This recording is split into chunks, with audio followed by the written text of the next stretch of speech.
of all New Zealanders. I commend the bill to the House. The question is that the motion be agreed to. Moana Maggie.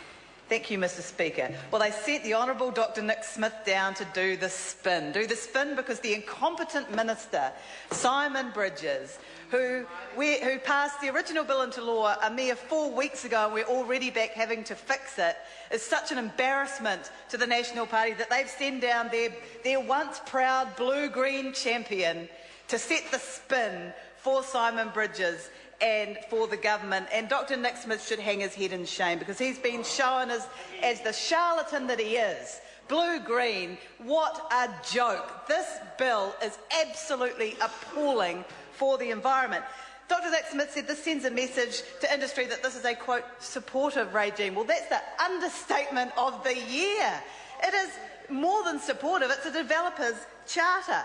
Actually, what it is that it's a litigator's dream, and that's a reality because it is so full of errors, it is so full of loopholes, it leaves the Minister wide open for judicial review, that whilst the government want this to be a developer's charter, in fact, I suspect they're going to find that it is somewhat of a false economy in that regard. And there's been a lot of mention of the Taranaki district throughout this debate, and certainly the oil and gas industry has been very, very good for that district. But you know what? It's doing just fine under the existing regime. It didn't require complete destruction of laws protecting our environment for Taranaki to do as well as it's done.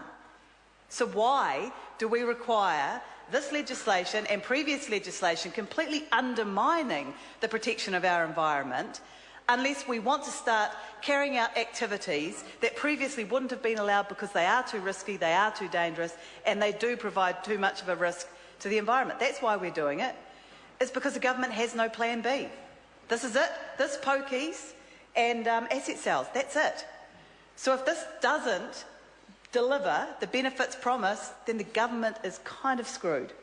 And that's why they're deciding that they'd rather screw the environment. And that is an absolute shame. Mr Speaker, the incompetence of Minister Simon Bridges is incredible.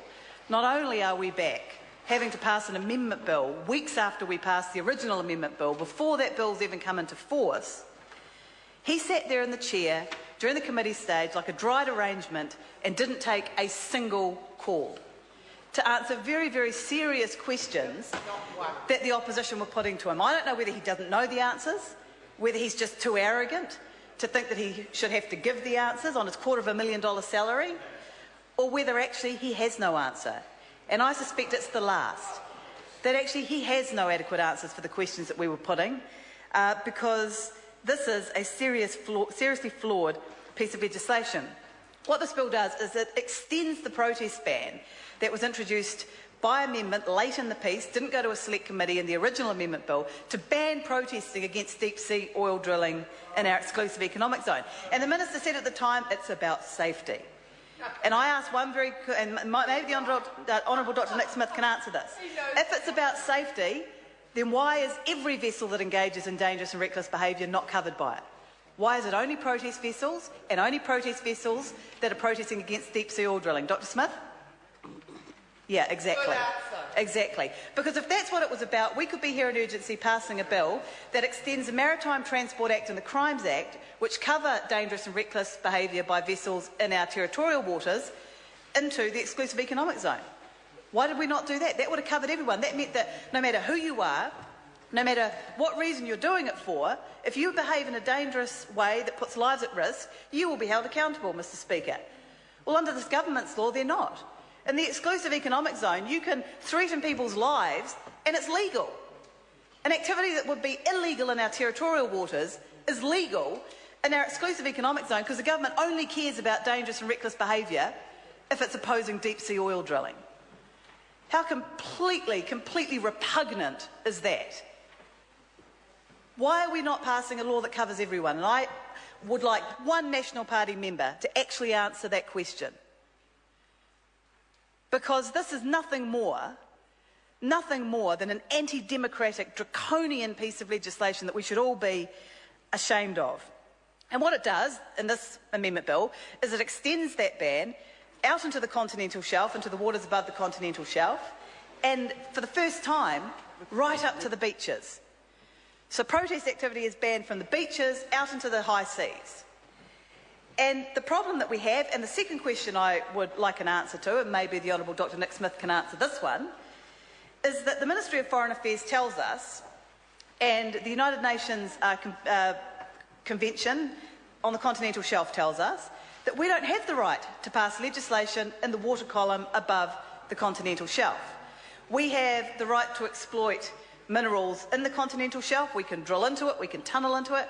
In the water, we have no jurisdiction.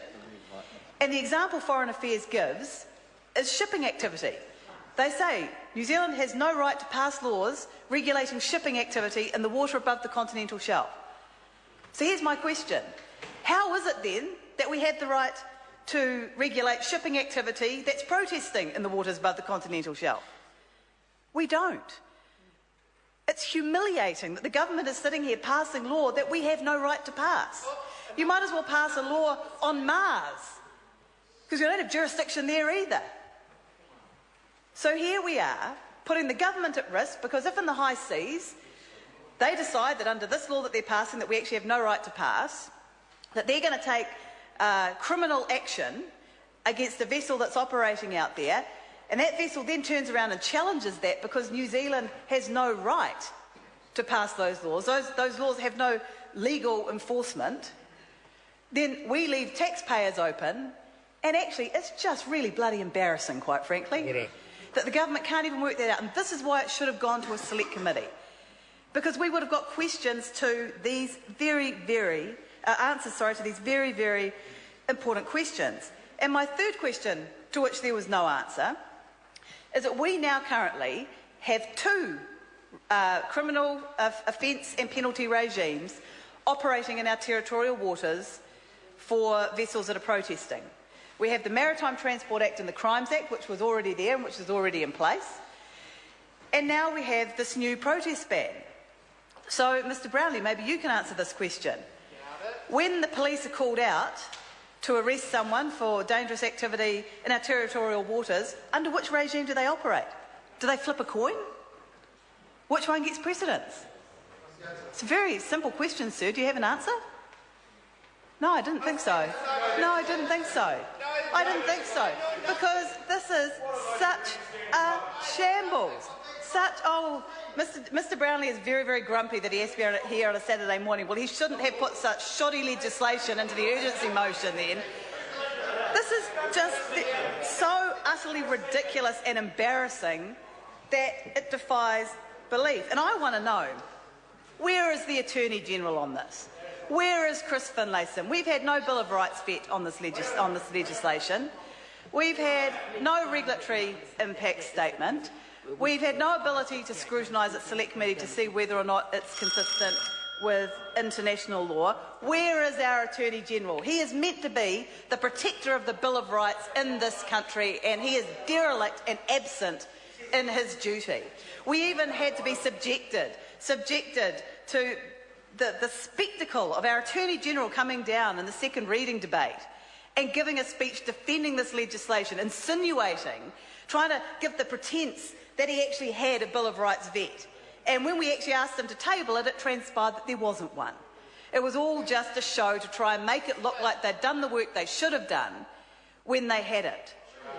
And on top of that, we don't have any regulatory impact statement for this piece of legislation. All we got was a regulatory impact statement for the previous bill. So we don't know what the risks were, and so I took it upon myself to draft a regulatory impact statement on behalf of the government, and it's been to the quality that we've seen other statements in this urgency motion. It reaches that standard, and this is it. This is what I think the regulatory impact statement on this piece of legislation would have looked like. Very informative. Very informative. Very informative. It took me a long time to draft it. It's an official legal opinion. It's far higher quality than any information any government member has brought into the House during this debate. Far higher quality than any information our Attorney-General has brought into the House on this debate and the debate on the previous amendment bill. This is about the level of information that we've had This is about the quality of information we've had on this piece of legislation. This is a shameful, shameful day for the House, and the government should hang their head in shame. I raise a point of order, Mr. Speaker. A point of order. Tim McIntyre. Thank you, Mr. Speaker. I seek leave to correct a